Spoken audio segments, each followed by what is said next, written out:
Hi everyone, my name's Katie. Welcome to my channel. Today's episode of my channel is 10 albums, 10 genres. And the reason I've chosen that is for this single reason. I have listened to my very first ever Heavy Psych Rock record. And I put a reaction video at the end of that and see if you can guess what it is until we get there.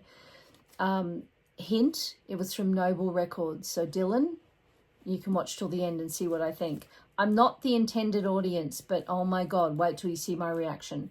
So I thought because of that, and I hadn't heard that genre, I thought, what other genres do I have in my collection? And I picked 10 and picked 10 albums from those genres that I think maybe we don't talk about as much, or then, you know, they're not on the zeitgeist at the moment. So the first genre, I'll go through them quite quickly. The first genre I've chosen is soft rock from the early 70s. And I noticed Mazzy did an episode about that recently, which was quite fun. The first album I've chosen in the soft rock is Andrew Gold. Now, Andrew Gold was pivotal in Linda Ronstadt's mid-70s albums. He was a huge collaborator of hers. In fact, he played most of the instruments on You're No Good, her huge hit. He's an amazing artist, and this album's actually quite beautiful. It is soft rock, but he's an amazing songwriter. When I was doing the research for this, I found that he also was the second engineer on Joni Mitchell's Blue from 1971. He keeps turning up everywhere. So that's Andrew Gold. And I've got the album in the original polyline sleeve, which I thought was quite sweet. This is Asylum Records, as you can see. The second genre is a soul record, and I chose Aretha Franklin, but I chose this first mono pressing of Spirit in the Dark that was released by VMP, Vinyl Me Please. This was critically acclaimed at the time. It's from 1970, and it didn't get a huge... It had 2 hits on it, I think, 1 or 2 hits on it. It wasn't hugely, it's not some of the big hits, you know, of Aretha Franklin, but it's a beautiful, beautiful record. The Thriller's Gone, Pullin', You and Me, Spirit in the Dark was the title track, was actually one of the hits. That's All I Want From You, I think, was another one. Why I Sing the Blues was the final track. It was a beautiful release by Vinyl Me Please a couple 2 or 3 years ago. From her, this is from her Atlantic series, obviously. Well, not obviously if you don't know. But it was the first mono release on vinyl of this. Beautiful. The next genre I want to look at is folk rock. Oh, I should say that Aretha Franklin was... they released it on a blue vinyl. There we go. The next one is folk rock. This one you may not know. Barbara Keith from 1973. So Barbara Keith was a kind of folk rock, soft psych, if that's a genre. It's kind of, she was an interesting artist. She's still alive, I think.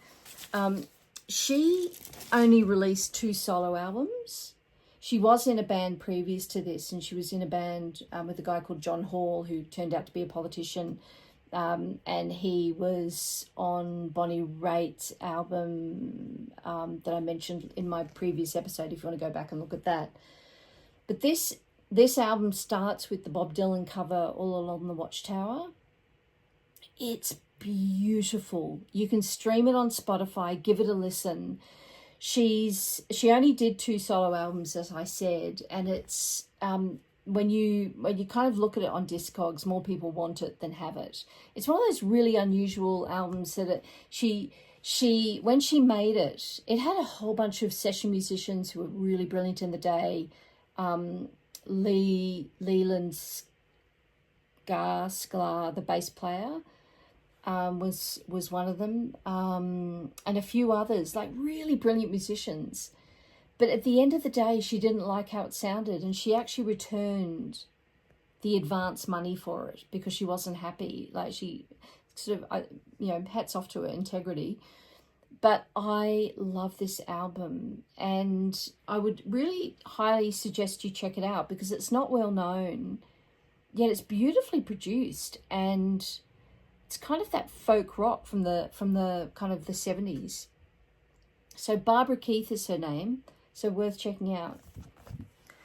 Okay, the next album I want to look at is Rock and Roll. So guess who I'm going to choose? The genre of rock and roll, Elvis. And look, the reason I chose this is because I wanted to put a rock and roll album in my collection, and I don't have that many. I do have the Buddy Holly box. I used to collect Buddy Holly, and I one of my great regrets in my vinyl collecting over the last 30 or 40 years is I sold my whole collection, and I bought a record player in exchange for my collection. I had beautiful, beautiful original albums. I still have that box set, but I haven't chosen Buddy Holly. I have chosen Elvis, and the reason I've chosen it is because I'm super attached to this album. It's not a particularly great album by any stretch of Elvis albums, but I bought it at the time in 1983. It still has, it's inside here, a 1984 calendar.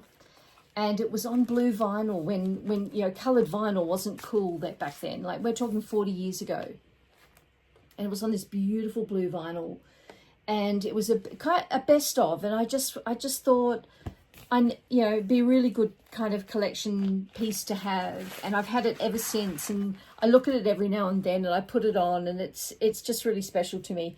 So I chose that one for my rock and roll genre. If you're an Elvis collector or Elvis fan, can you let me know what I should collect with Elvis? Because I do like Elvis, and I'm not an aficionado, but I would like to have maybe 4 or 5 really quality albums of Elvis in my collection. The plethora of information out there is enormous and a little bit overwhelming. So if you have any advice for me, please let me know. Either DM me or put it in the comments or something. But I'd really appreciate that. Okay, the next genre is country. And this classic live album by Johnny Cash, At Folsom Prison. This was the first live album Johnny Cash did. And it came, he had given up drugs. He was supposedly clean at this point, 1968. And he had already released his song, Folsom Prison Blues. And all the prisoners really liked playing that song. And anyway, he decided to see if he could play in the prisons. And the Folsom Prison was the first one that replied to him and said, yes, we'll have you. And he recorded over 2 nights. The second night, they were a little bit kind of fatigued by it all, and they only put 2 tracks on the album, but the most of the album is that first night. And it's a fantastic album. It's a Johnny Cash classic. Again, this is a Vinyl Me Please album that I purchased when they first started the country track. In fact, I think this is early country. Yeah, it's number 1. It's the Vinyl Me Please number 1. And it came with a kind of a bandana. A brilliant, brilliant album. Highly recommended as a kind of artifact or a classic of country music.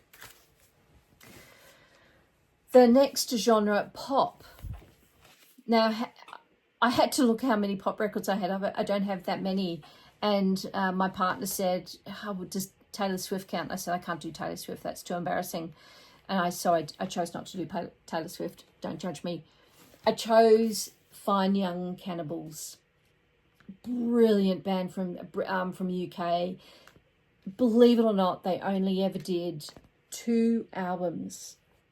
Over 6 years, they only ever did 2 albums. This was their second one, The Raw and The Cooked. You'd know their songs. She Drives Me Crazy, Good Thing, I'm Not the Man I Used to Be. This is almost a best of, but it's their second album. Unbelievable artists. Roland Gift, the incredible lead singer. Every time we put this album on, we marvel at how good they were. And it's such a shame they didn't go on, but they just lasted these 2 albums. But these 2 albums are a classic. You might remember their cover of the Elvis song, Suspicious Minds. Brilliant rendition of it. So Fine Young Cannibals, or FYC, The Raw and The Cooked was my pop selection. Okay, the next genre I'm choosing is indie. Now, I chose Noah Kahan. This is his deluxe. It's a trifold, beautiful album release from last year, 2023, if you're watching this, of his hit album, Stick Season. This is a beautiful, actually, it's a beautiful cover, like an actual beautiful album.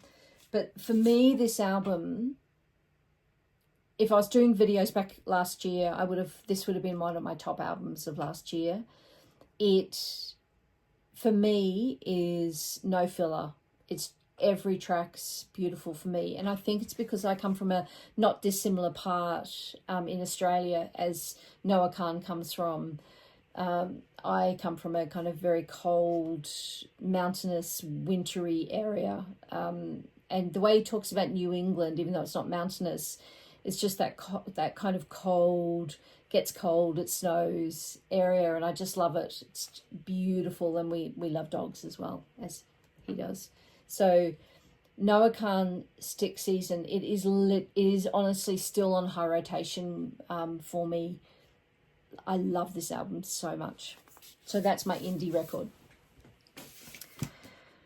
So the next one I'm doing is an Americana album, and this was 2023 Jason Isbell, Weather Vanes release. Absolute masterpiece of an album. It was on a lot of the top albums of the year lists last year. It's just beautiful. Jason Isbell, all these gorgeous photos. He honors the photography in this. It's produced by Jason Isbell. It's on Southeastern Records. I love this album. He's a storyteller from the very old school style of storytelling, and his musicianship, his guitar playing is just, beyond. His singing, his storytelling. I just love Jason Isbell.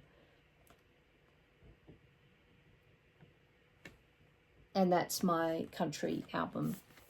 Okay, we're getting close to the big reveal. Before we do the big reveal, I want to talk about a jazz genre. So that's my 9th genre. And I've chosen a probably a little known drummer called Alison Miller. And her album from last year, Rivers in Our Veins. Beautiful album. She is she originated in Washington, D.C. She's been playing music for the last 15 years or so. A beautiful drummer, has played with the greats, has had her own outfit, and this album is just haunting almost. It's just beautiful. Her drumming obviously is just the heart of this.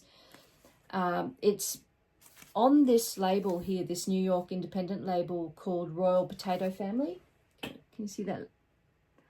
Royal Potato Family is an independent label out of New York, and it was apparently started from a joke that the drummer Matt Chamberlain told of a Bob Dylan joke. It's kind of very long-winded, but I thought that was quite a fun detail. So that's my jazz genre album, Alison Miller. Urge you to look that up. Have a try if you haven't heard of her. Now, the final album, the Heavy Psych Rock album. Now, I watch Noble Records. I watched Dylan from Noble Records. I've been watching him almost since he began, almost pre-COVID, I guess. And when he opened his record store, I've been a huge follower. I love watching the vinyl community, and that's where I learn a lot about new music, and particularly old music or genres that I don't normally listen to. And one of them is Heavy Psych Rock. I'm not, I've never been that curious. I'm not, oh, not so much curious, but I've never tried it. There's just so much music in the world to listen to. I've never listened to it. And if you follow him, you know he is a huge fan of Fraction and a particular Holy Grail, Moonblood. And he started his own little mini kind of record label a year or so ago. And he, in conjunction with writing Easy Records, he repressed this album. And I thought, after all these years of him talking about it, I have got to have a go. And so I purposely didn't listen to it before I got it. And I only got it this week. Look at this beautiful cover. This is a reproduction of the original cover. This is how it was. And apparently he sent it back over and over again to get it right. That's Dylan. To get, you know, so it's just gorgeous. Absolutely gorgeous. And I knew nothing about them. I purposely didn't look them up. I just wanted to be fully immersed, fully surprised in what has he been going on about all these years. I know I'm not the target audience. Middle-aged gay woman from Australia. But I thought I'd give it a go. And came on red vinyl. Beautiful pressing, by the way, Dylan. I'm going to insert here my reaction video. Right, here I am. This is my first listen ever of a Heavy Psych 1971 album. I got this from Dylan at Noble Records. He's talked about it so much over the years. I thought, I've got to get it. I did. It's arrived in Australia. Never listened to Heavy Psych in my life, so this is my reaction video. Oh, look at that cover. How beautiful. We got that right. Oh, need to put it into a polyline sleeve when the time is right. Nice red vinyl. Yay. Okay, here we go. Gorgeous. Okay, come down here. Let's have a listen. Here we go. I should turn it up, shouldn't I?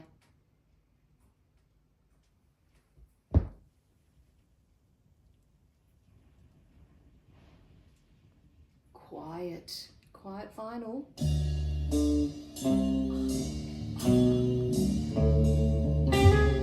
Oh yes!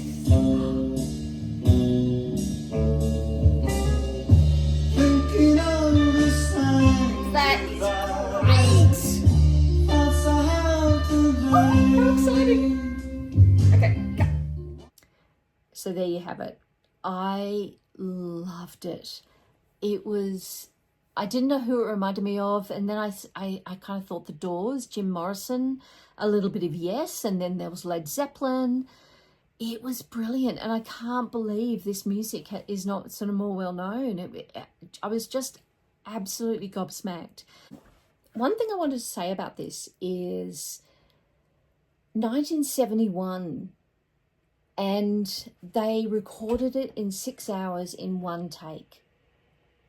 Like these young men just practicing before they go to work, and then they release something like this. And apparently it's a holy grail for people who are into heavy psych rock.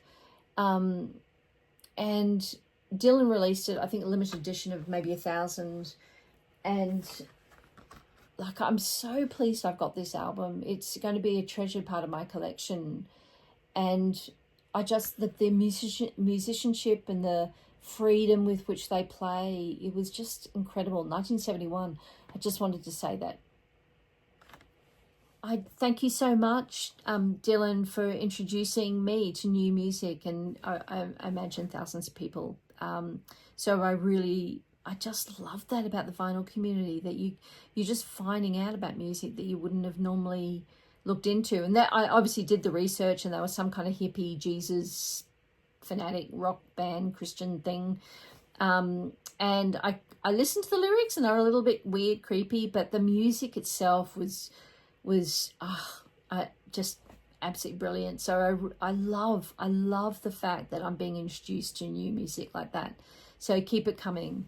So I hope you've enjoyed this video. It was so much fun picking a album from all those different genres. I didn't even tap into my hip hop collection, which we've got quite a huge collection of. So I wanted to keep it to 10. So I hope you've enjoyed it. Let me know what you think in the comments. I'd love to hear from you. And if you could subscribe, I'd appreciate it. Okay, see you next time. Still listening. Amazing. Amazing. Love it.